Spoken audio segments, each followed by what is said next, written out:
చాలామంది ఫారిన్ ఎడ్యుకేషన్కి వెళ్ళిన వాళ్ళు ఇప్పుడు వేరే కంట్రీస్లో అయితే మనకి పార్ట్ టైం జాబ్ చేసుకునే అవకాశాలు ఉంటాయి నాగేంద్ర గారు. ఆ పార్ట్ టైం జాబ్ చేసుకునే దీంతో ఆ డబ్బులతోటి బతకడం అక్కడ ఇంకా కూడా కొంచెం డబ్బులు మిగిలితే బహుశా ఎక్స్పెన్సెస్ ఇంటికి పంపించవచ్చు, లేదు లోన్లు కట్టుకోవడానికి కూడా పెట్టుకోవచ్చు మళ్ళీ. సో మరి యూకేలో ఉందా అలాంటి ఆప్షన్? మేడం యూకేలో 20 hours part time is legal per week. ఒక వారానికి 20 గంటలు పని చేసుకోవచ్చు మేడం. బేసిక్ పే క్రైటీరియా చూసుకుంటే ఒక 10 pounds 12-13 pounds అయితే ఈజీగా 1 hourకి సంపాదించుకునే అవకాశం అయితే ఉంది. మనము నార్మల్ లండన్ అవుట్ సైడ్ లండన్లో ఒక 1 lakh వరకు సంపాదించుకోవచ్చు. ఒక 1.5 వరకు అయితే ఈజీగా మీకు లండన్ ఏరియాలో నెలకు 1 monthకి 1 lakh or 1 to 1.5 lakhs 1.5 వరకు వాళ్ళు పార్ట్ టైం మీద సంపాదించుకోవచ్చు. తర్వాత పోస్ట్ స్టడీ వర్క్ పర్మిట్కి మారుతున్నారు. పోస్ట్ స్టడీ వర్క్ పర్మిట్లో జాబ్ చేసుకుంటూ అదే కంపెనీలో స్పాన్సర్షిప్ తీసుకొని ప్రాపర్ కంపెనీ స్పాన్సర్ ఉంటే టైర్ 2 వీసాకి మారవచ్చు. ఇప్పుడు student visa tier 4 visa madam, employment visa is tier 2 visa. ఎక్కడ ఎంప్లాయ్మెంట్కి మారి ఇంకొక 5 years స్టే చేయడానికి అవకాశం ఉంది. అంతే కదా. అంటే కండిషన్స్ లేకుండా ఎలాంటి ఇబ్బందులు లేకుండా ప్రాపర్ సెటిల్మెంట్ అవ్వాలి.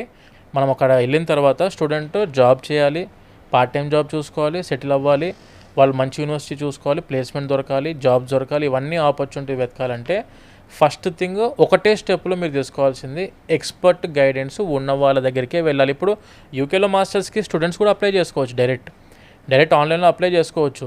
ఏముంటే ఇప్పుడు కన్సల్టెన్సీకి పోతే మళ్ళీ యూనివర్సిటీ ఫీజులు పెరుగుతాయి, వీళ్ళు ఛార్జ్ చేస్తారని ఒక ఉద్దేశంతో సొంతంగా అప్లికేషన్స్ పెట్టుకొని యూనివర్సిటీ ఫీజు ఫర్ ఎగ్జాంపుల్ 15 లక్షలు ఉంటే 15 లక్షల ఫీజు కట్టే పోతున్నారు. ఎందుకంటే అప్లికేషన్ పెట్టే టైంలో స్కాలర్షిప్స్ 100% అప్లై చేస్తేనే వస్తాయి. తర్వాత నేను స్కాలర్షిప్స్ అప్లై చేస్తా అంటే మాత్రం it is not possible, university ఇవ్వదు స్కాలర్షిప్స్. అంతే కదా. అందుకే అప్లికేషన్ పెట్టే రోజే మీకు ప్రాపర్ గైడెన్స్ నాలెడ్జ్ ఉండాలి దాని మీద. పొద్దున్న లేసి ఈవినింగ్ ఆఫీస్ క్లోజ్ చేసేంత వరకు మా ఆలోచనలు ఏంటంటే యూనివర్సిటీ స్టూడెంట్స్ వచ్చారు మన దగ్గరికి, ప్రాపర్ ఎక్స్ప్లెనేషన్ ఇవ్వాలి, ప్రాపర్ గైడెన్స్ ఇవ్వాలి. మంచి యూనివర్సిటీస్ స్కాలర్షిప్లు కనీసము 10 లక్షల వరకు ఆపర్చునిటీ యూనివర్సిటీ ఇస్తుంది. ఏంటి 15 లక్షల్లోనే? ఈ అరౌండ్ ఫర్ ఎగ్జాంపుల్ మేడం ఇప్పుడు 15 లక్షల్లో ఉన్న యూనివర్సిటీస్ ఒక 2 to 3 lakhs స్కాలర్షిప్స్ ఇస్తున్నాయి. ఒక 20-25 lakhs మధ్యలో ఉన్న యూనివర్సిటీస్ 8-9 లక్షల వరకు యూనివర్సిటీ స్కాలర్షిప్స్ ఇస్తున్నాయి. అంటే 25 lakh యూనివర్సిటీస్ని కూడా మనం 15 లక్షలు కొట్టొచ్చు. అది ఆ విధంగా అది ఎలా చేయాలనేది మాత్రం గైడెన్స్ కావాలి ఖచ్చితంగా. అందుకే మాస్టర్స్ యూకేలో వెళ్దాం అనుకున్న ప్రతి స్టూడెంట్ 100% చూస్ చేసుకోవాల్సింది ఎక్స్పర్ట్ గైడెన్స్ ఇస్తున్న సంస్థ ఎక్కడుందని సొంతంగా వెతుక్కోవాలి. నువ్వు యూనివర్సిటీని ఎంత స్టాండర్డ్గా వెతుకుతున్నావో కన్సల్టెన్సీ కూడా ఎలాంటిదో 1-2 సార్లు వెరిఫై చేసి ఫీడ్బ్యాక్స్ ఉండాలి. కొంచెం ఫారిన్ ఎడ్యుకేషన్ అబ్రాడ్ అనగానే ముఖ్యంగా మీరు ఇంత నాటుకుపోవడానికి కారణం ఏంటి? ప్రాపర్ ఎక్స్పర్ట్ పర్సన్, ఒక పర్సన్కి యూకేలో మాస్టర్స్కి ఒక 1/2 hour to 1 hour ఈజీగా టైం పడుతుంది.